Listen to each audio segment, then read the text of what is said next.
I'm Colleen Kelly, and this is Round Trip with Colleen Kelly, your go to podcast for unforgettable travel stories, top tips, and all the adventures that you've been waiting for. Today, we have an award winning journalist, Jane Wildridge, on. I'm super excited. She is working with Frommer's. This is their first coffee table book ever. So, super excited to dive into this conversation.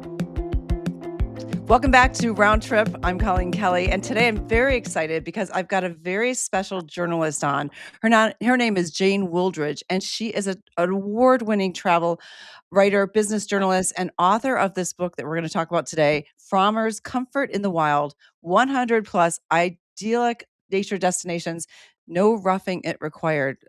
That title, No Roughing It Required, just got me right there. So, Jane, welcome to the show. Well, thanks. And yeah, that is really the essence of that. It's not the total essence of this book, but the no roughing required is really important. We talked about even calling it luxury in the wild, but that seemed Oh. overpromising. But at any rate, there is no discomfort to be had in this book. Let's start with who you are, Jane, because then I Sure. want to dive into the book. I have the book right here. Everybody, look at this. Oh my gosh, I have to talk to you about this. It This is goes everywhere I go. well. Let's talk about the book really fast because yes, it's in my house on my coffee table, and I actually had some friends over the other day, and they picked it up, which is what you do with coffee table books, and they started going through it. They're like, "Oh my gosh, this is incredible! The places that you have featured, it was a whole conversation starter and like where we're all going to go. But let's dive into the book right now because this book is incredible. Tell me why you wrote the book. It's with Frommer's and just give us a little bit of background. Yeah, the reason I did this is I think we had all I had sort of keyed into this somewhere a little bit earlier. I did not grow up camping. Was not the outdoorsy kid. I am the book kid, the bookish kid. But over time, I realized that when I was able to go outdoors and have really delicious kind of outdoor experiences, this is before all this research came out. I felt better. And then I think during COVID, we all just got smacked over the head with the idea that being indoors can be very cloying and you need to get outside to have really good mental health. But one of the things that I discovered along the way is that I also did not need to be miserable when I Oh, got outdoors. That was really important for me. really? You don't? Apparently not. And I want to tell you, I have actually camped maybe twice in my life. I would only camp for an experience that was extraordinary that you could not have any other way. But what I have discovered, and both knew before I started this book, but then discovered more, is that there are all kinds of marvelous experiences where you can spend the day outdoors, you can commune with nature, you can go see tribal people, you can see amazing natural wildlife, and then you can come back to high thread count sheets and a ensuite toilet. Oh, okay. You are talking my language. And I love the way you're authentic. A lot of people will say, "Oh, I love camping," but they really don't. I am the same way. I want to be a camper. I love the idea of it, but I don't. I like what you just said. The you Yeah, know, no, no, I am not going to yeah, be the camp girl. Okay, this is not happening.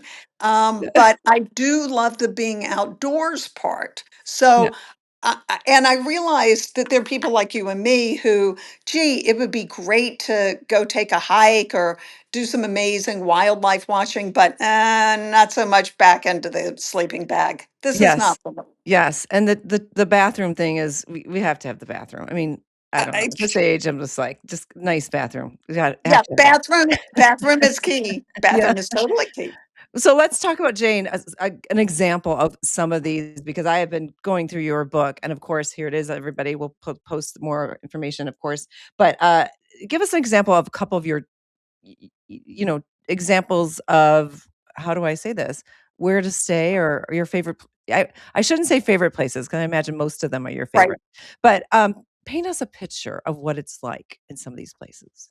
Well, I think one of my true favorites really is a place, and it's not for the meek of wallet, but it is a place in Cambodia called Shintamani Wild, and it's near the Thai border. It's a fair amount back into the woods, although they do pick you up in a rather plush Mercedes with cold water and towels and everything Oh, from the airport at Phnom Penh. They take you a couple of hours on a good road, and then they take you off road to the entrance of the camp, and they take you to this platform. And suddenly you realize that what you're going to be doing is zip lining to the entrance of the camp. And use this word camp a little loosely because it has gourmet food, the most brilliant bedroom overlooking a waterfall, giant porch, your private meditation instructor, and some things that go beyond that, which is one of the great things I did is I went out with my nature butler to visit an area that has been encroached on by poachers. So mm. there's all kinds of aspects to this, and the food was brilliant. So good cocktails, the whole bit. So that was one of my favorites. But another favorite, actually, at a very different end of the spectrum, is there is a family farm in Montana, not very far from the entrance to Glacier National Park. And this family brought in 5 grain silos. They got them from somewhere else, and they have set these 5 silos up as self-contained B&Bs. I don't know quite what to call them, Wow. but they are have a little spiral staircase in them. There's a kitchen and a sitting area and a bathroom downstairs. It's And important. then upstairs is a sleeping loft, and you're really out in the middle of farm fields with views of the Glacier Mountains. My husband, who is an architect, loved this place so much he wanted to buy one of these. Did he? No, no, they Oh. won't let him. Nor should they. Nor should they. But It's so incredible. But I mean, from ziplining to your room in Cambodia, like, they yep. literally just to go back there. I mean, they ziplined your luggage too? And No, you? they drive the luggage round. And if Oh, you okay. are truly not capable or comfortable with zip lining, they will take the ground route. But hey, I'm in for a minute, in for a mile. So I was pretty happy with the zip lining. I'd done it before, so it didn't scare me. Right. But I did talk to the founder, and he said his idea is that he wants to get people out of their comfort zone from, the first moment. So it accomplishes that goal. Well, I would say so. All of us need to get out of our comfort zone, and that kind of forces you to do it in a good way. I guess you can say that. But it's incredible to see this. If you want to go to Cambodia, you can stay in this beautiful place that you zip line and they have a nature butler, which I love that saying. But then in Montana, right here, you could drive to Montana and stay in a silo. It- Absolutely. And there are places all over the world. There's a bit of backstory to the book, as there are with all things. We're not going to go down that road because that would eat oh, forever. okay. But there were trips abroad and trips in the U.S., driving trips in the U.S., and then some of this leverages some trips I'd made before and remade, went back to places. So there's a lot of different locations in here, and I like to think there's something for everybody who likes this kind of travel. And Um, but I was going to say the thing that I think a lot of people don't realize is that you can have incredible nature experiences on expedition ships. And expedition ships now are very comfortable. Some of them have incredible restaurants, great wine selections. Scenic Cruises expedition ship has aged whiskeys on it, and there's just a real sense of camaraderie. But these are very small group adventures. We're talking maximum 200, 250 guests, because that's what it takes to be able to get people into the situation where you can really get close to the wildlife. Yeah, that the small ship option is kind of where I just love to explore with my girls because they can get into places that these big ships can't. Yes. And I love the idea, like you just said, I maybe make back in the day, those ships were kind of rough. Not anymore, right? So Oh, you can no. get into the tell us an example of one ship that you took that you got in to really see things maybe other people couldn't. Well, I think the classic example is always Antarctica. And I think Antarctica really was a life-changing experience for me. And I say that as somebody who's been a lot of places. It's also, however, not inexpensive. But it is, a friend of mine called the other day and said, if we're really just going to do this once, what do we do? And I said, this will be worth the money. One of the things I love about this book is the range of experiences. So, we talked a little bit about expedition cruising, which I think is a great option for a lot of people who think that they can't get out and, see penguins or animals that you really can get out to. And it's sort of like being a safari at sea. They're very upscale. You are not in any way uncomfortable. In fact, it's pretty grand. One of the ones that I did that I really appreciated was I did a seaborne cruise into Papua West or Papua Guinea. And I've been there twice before, not by sea. And I can promise you this was a much more comfortable way to go than the way I did previously. So there are options all over the world, but one of the things that I love best, especially for families, is tree houses. Oh, those are Like fun. the tree house my dad built for me as a kid, and I was lucky he built me one. We're talking pretty bare bones, like you would not overnight there, Yeah. not much happening. I have stayed in tree houses that were like these amazing hideaways with everything's handcrafted by wood. You've got, yes, a toilet. You've got a little shower. You've got a comfy bed. Some of them have kitchenettes. I was in one that had chandeliers and a secret room. So, What? What was the secret room? well, the secret room, it was kinda hidden behind a panel, so you had to go find it. Oh. Lots of beautiful decks sitting in the trees. So, I think that was actually one of my favorite categories, if you'll call it that, is the treehouse category, because there's some I'm going to be honest with you, I have seen a few I would not recommend, but the ones that are in the book, and we did really go and look at this stuff. Yeah, I would recommend everything in this book because otherwise it wouldn't be in the book. Right, and you experienced it. That's really important so that when people go, they know exactly what they're gonna get. But I love the idea that you talked about the seaborne cruises because for me, I travel with my adult daughters, 21, 22, and Mhm. the cruise is the best option for us to hit multiple places, not unpack. But then they love nature. I've got an environmental Yes. scientist daughter, so Oh, well, yeah, so we have to be in nature. But then the tree houses, it's that's why this book is so incredible. It just touches on all these different options for you to explore the world. I really think if we had had books like this, or there were, I don't know that the books could have existed, but the options that existed when I was a child, I would have had a much earlier appreciation for nature. And I came to loving nature late, but it really does give me a reason to want to protect the universe.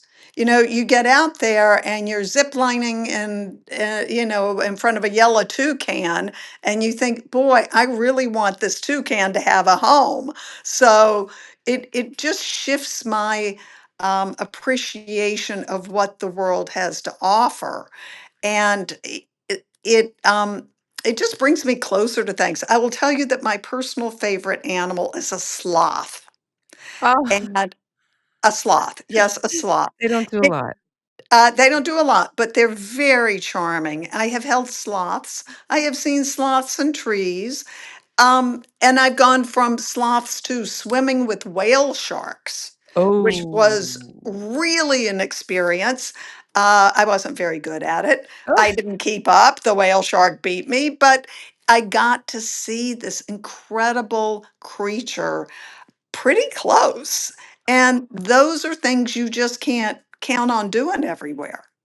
so when you wrote this book with Frommers, what is the message you're trying to get out to people? Because I do feel like there's a message here. Well, the primary message is get outside. Don't let the idea of discomfort stop you. The idea of, will this be scary? Will I be miserable? Am I going to get eaten by bugs? Don't let that stop you, because now there are so many options. Some of them are glamping options. Some of them are luxury options, and some of them are just, like the silos, unexpected options. But they bring you closer to the nature that we all need. And the reason we know we need it is there are now 8 million stories, 8 million data points telling us that being in touch with nature is good for our health and it's good for our soul. I mean, I totally agree with you. We have to get out there. As we all say, life is short, but we know that more than anything, especially now at my age, in my 50s, you got to get out there. Understand that if you want to get out there in nature, you also don't have to rough it, as told by your book. Yeah, you really don't have to rough it. You can have um, a really enjoy. I mean, one of my favorite places, which did not sadly have a bathroom, and I disclose this in the book, had a Okay. beautiful bathhouse, had it had glorious Persian carpets on the floor of my tent. I mean, there's something about that I Oh, just love. I just can't not love that.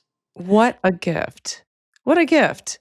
So I say get out there, don't let the universe stop you. Maybe you'll learn something along the way about the place. Maybe you'll learn something about yourself, but mostly you'll get a new sense of being able to breathe. And that regeneration is worth everything. Well, I love this, Jane. I mean, I totally feel you. That's exactly how I feel is get out to nature. Don't be afraid. If you don't want to rough it, you don't have to rough it. There's other ways to do it. And your book explains everything. And I'm so glad you connected with Pauline Frommer because your book is legendary and it's living on my coffee table right now.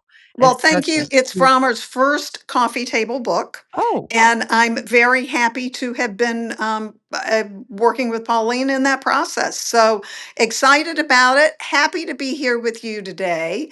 And I'm easily findable if anybody wants to tag up.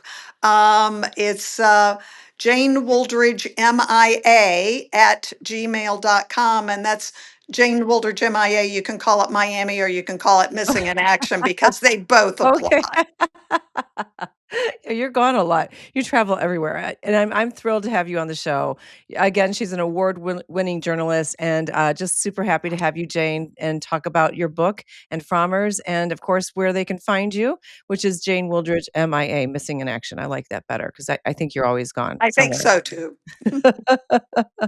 All right, any last minute thoughts, Jane, for people that are just on the fence? Um, yeah, one thought. If you have an idea for a place that isn't in this book and you think it should be, please email me because we're hoping that we will be able to do a volume 2 down the road. Oh, you have to do volume 2. Again, this is the book right here. I have it on my coffee table right here. It's in the office. And I'm super excited to go through it again. So thank you for doing this. I feel like this is a gift to the world that you just gave us. And I'm gonna get out there. I'm gonna find a couple spots this year. Because Well, good. Well, thanks so much and look forward to hearing from anybody who has oh, that ideas. is good. Jane, I'm so glad that you joined us. Thank you again for taking time in your busy schedule. So very excited to just explore some more. Thanks so much. Take care and we'll touch base soon. Let me try this again. That was so exciting having this award-winning journalist, Jane, on, who's worked with Frommers. We had Pauline on last week. So exciting to have all these amazing women. But also, I've been looking through this book that she wrote. Oh my gosh, Comfort in the Wild. There we go. And I want to go to half these places. Actually, I want to go to all these places. It's really fun. You got to get it if you get a chance. Anyway, thanks for joining us. I love all of you joining us, subscribing. Thank you so much. I'm very appreciative. If you want more information, though, follow us at Round Trip Culling Kelly on all socials. You can also visit roundtripcullingkelly.com for more information and travel articles. And if you'd like to get in touch with us, you can reach us at roundtripcullingkelly@gmail.com. And finally, if you like what you hear, please follow, subscribe, and leave us a comment here below. All right. Until next time, safe travels.